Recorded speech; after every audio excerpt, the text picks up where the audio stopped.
Central minister Kumaraswamy ಈಗ just ಮೀಡಿಯಾದವರಿಗೆ ಅವ್ರು ಹೇಳಿದ್ರು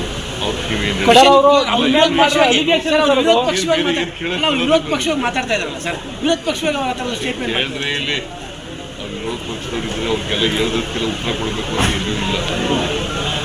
ನಿಮಗೆ ಅವ್ರು ಹಿಂಗೆ ಹೇಳಿದ್ರು ನೀವೇನು ಹೇಳ್ತೀರಿ, ನೀವೇನು ಹೇಳ್ತೀರಿ ಅವ್ರು ಹಂಗೆ ಹೇಳ್ತಾರೆ. ಅಲ್ಲ ಅದು ರಾಜ್ಯಕ್ಕೂ ಕೇಳ್ತೀವಿ ಸರ್, ಬೇರೆ ಏನಿಲ್ಲ ರಾಜ್ಯಕ್ಕೂ ಕೇಳ್ತೀವಿ. ಕೈ ಕೊಟ್ಟಿದೆ ಅಂತ ಹೇಳ್ತಾ ಇದ್ದಾರೆ ಎಲ್ಲ ಕಡೆ. ನಾನು ಉತ್ತರ ಕೊಡ್ತಾ ಇದ್ದೀನಿ. We are not going to do vindictive politics. We are respecting rule of law. We are respecting law of the land. Whatever law says, we go by it. Sir Darshan ಅವ್ರ ವಿಚಾರದಲ್ಲಿ ಸರ್, ಠಾಣೆಯ ಸುತ್ತ ಶಾಮಿಯಾನ ಕಟ್ಟ ಅಗತ್ಯ ಏನು ಕಾಣ್ತಾ ಇತ್ತು ಸರ್? ಠಾಣೆ ಸುತ್ತ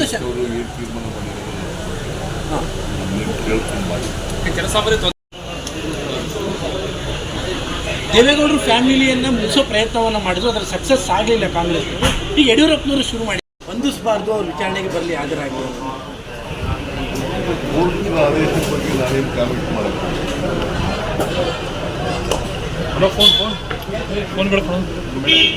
ಯಾಕಂದ್ರೆ ಕುಮಾರಸ್ವಾಮಿ ಅವರು ಮತ್ತು ಬಿಜೆಪಿ ಅವರು ಹೇಳ್ತಾ ಇದ್ದಾರೆ ಇದರಿಂದ ರಾಜಕೀಯದ ಷಡ್ಯಂತ್ರ ಇದೆ, ಸರ್ಕಾರ ಟಾರ್ಗೆಟ್ ಮಾಡಿ ಕೆಲಸ ಮಾಡ್ತಾ ಇದೆ.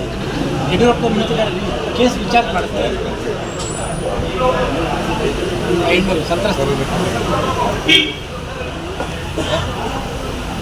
ಸರ್ ಅವ್ರುಗಳು ಅಲಿಗೇಷನ್ ಇರೋ ಸರ್, ನಿನ್ನೆಯಿಂದನೂ ಕೂಡ ಇದನ್ನ ಅವರು ಪ್ಲೇ ಮಾಡ್ತಾ ಇದ್ದಾರೆ. ಕಾಂಗ್ರೆಸ್ಸೇ ತರ ತುರ್ಲಕ್ ಮಾಡ್ತಾ ಇದೆ ಪ್ಲಾನ್ ಮಾಡಿ ಅಂತೀನಿ. ಕಾಂಗ್ರೆಸ್ ಪಕ್ಷ ಯಾವತ್ತೂ ದೇಶದ ರಾಜಕಾರಣ, ನಾವು ಯಾವತ್ತೂ ಕಾನೂನು ರೀತಿ ಕೆಲಸ ಮಾಡೋದು ಕೂಡ ಬ್ಲಾಕ್ ಮಾಡ್ಕೊಟ್ಟಿಲ್ಲ. ನನಗೆ ಯಾರು ಕಂಪ್ಲೇಂಟ್ ಮಾಡಿಲ್ಲ ಕೆಲಸ ಮಾಡೋದು ತೊಂದರೆ ಆಗಿದೆ. ನೀವು ಹೇಳೋದು ಬಿಟ್ಟು ಬೇರೆ ಯಾರು ಬಂದು ನಾನು ಕೇಳಿದ್ದೀವಿ. ಮೀಡಿಯಾದಲ್ಲಿ ಹೇಳ್ತಾ ಇದ್ದಾರೆ ಸರ್,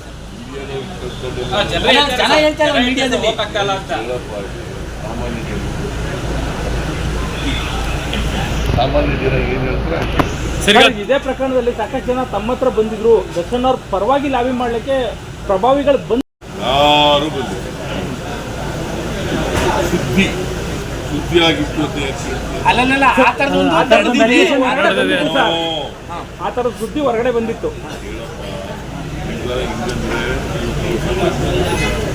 ಹಂಗಂದ್ರೆ ಅವರಿಗೆ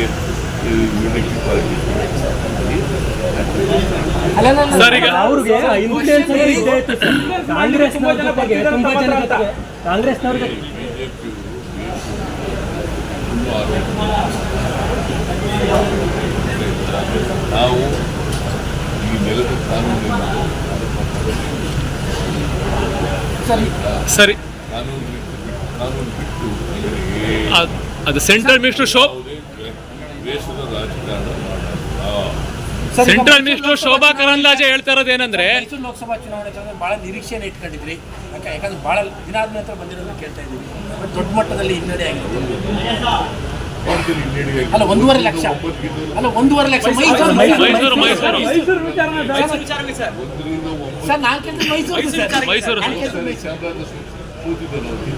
ಸರ್, ನಾನು ಕೇಳ್ತಿದ್ದು ಮೈಸೂರು ಸರ್. ಮೈಸೂರು 1.5 ಲಕ್ಷ.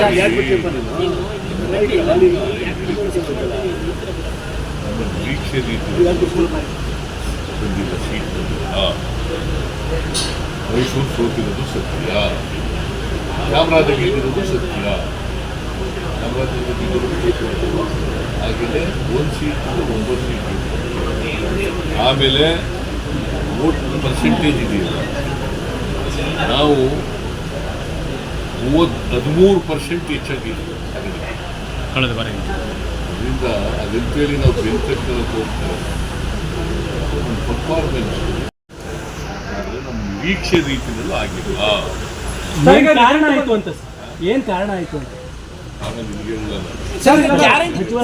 ಗ್ಯಾರಂಟಿಗಳ ವಿಚಾರದಲ್ಲಿ ಪಾರ್ಟಿನಲ್ಲಿ ಹೇಳ್ತೀನಿ ನಾನು. ಸರಿಗೆ ಗ್ಯಾರಂಟಿಗಳ ವಿಚಾರದಲ್ಲಿ ತೊಂದರೆ ಆಗುತ್ತೆ ಸರ್. ಸರಿಗೆ ಗ್ಯಾರಂಟಿ ವಿಚಾರದಲ್ಲಿ ಏನೋ ಬದಲಾವಣೆ ಆಗೋ ಥರದಲ್ಲಿ ಏನಾದರೂ ಗ್ಯಾರಂಟಿ 5 ಗ್ಯಾರಂಟಿ ವಿಚಾರ 5 ಗ್ಯಾರಂಟಿ. ಯಾಕಂದ್ರೆ ಕೆಲವರು ಅದು ಮರುಪರಿಶೀಲಿಸಿ ಅಂತ ಹೇಳ್ತಾರೆ, ನಿಮ್ಮ ಪಾರ್ಟಿಯವರು ನಿಮ್ಮ ಹೇಳ್ತಾ ಪಕ್ಷದವರು. ಇದ್ದಾರೆ. ಹಾಗಾಗಿ 5 ಗ್ಯಾರಂಟಿಗಳು ಕೂಡ ಮುಂದುವರಿತವೆ. ಪರಿಶೀಲನೆ ಆ ಥರದ್ದು ಏನಾದ್ರು ಪುನಃ ಮುಂದುವರಿತವೆ ಅಂತ ಇವತ್ತು ವರ್ಷನೇ ಯಾಕೆ ಹೇಳ್ತೀನಿ. 5 ಗ್ಯಾರಂಟಿಗಳು ಕೂಡ ಮುಂದುವರಿತವೆ. ಅದು ಬಡವರು ಚುನಾವಣೆಗೋಸ್ಕರ ಮಾಡಿದ್ದಾರೆ. ಬಡವರಿಗೆ ಆರ್ಥಿಕವಾಗಿ ಸಾಮಾಜಿಕವಾಗಿ ಆ ಕಾರ್ಯಕ್ರಮಗಳು ಬರುವ ಕಾರ್ಯಕ್ರಮಗಳು ಸರ್, ರಾಜ್ಯದಲ್ಲಿ ಮತ್ತೆ ಮುಂಗಾರಿನ ವೈಫಲ್ಯದ ಲಕ್ಷಣಗಳು ಕಾಣ್ತಾ ಇದೆ ಸರ್. ಮಳೆ ಜೂನ್ 15 ಆಯ್ತು, ನಿರೀಕ್ಷಿತ ಪ್ರಮಾಣದಲ್ಲಿ ಮಳೆ ಆಯ್ತಾ ಇಲ್ಲ. ಬರ್ತಾ ಇಲ್ಲ. ಆ ಮೋಡ ಬಿತ್ತನೆ ಏನಾರು ಮಾಡ್ತೀರಾ ಅಂತ? ಅಲ್ಲ, ಮೋಡ ಬಿತ್ತನೆ ಆ ಥರ ಏನಾರು ಗುರಿ, ಮೋಡ ಬಿತ್ತನೆ ಮಾಡ್ತೀರಾ, ಅದೇನಾರು ಗುರಿ? ಮೋಡ ಬಿತ್ತನೆ ಅಂದ್ರೆ ಏನು?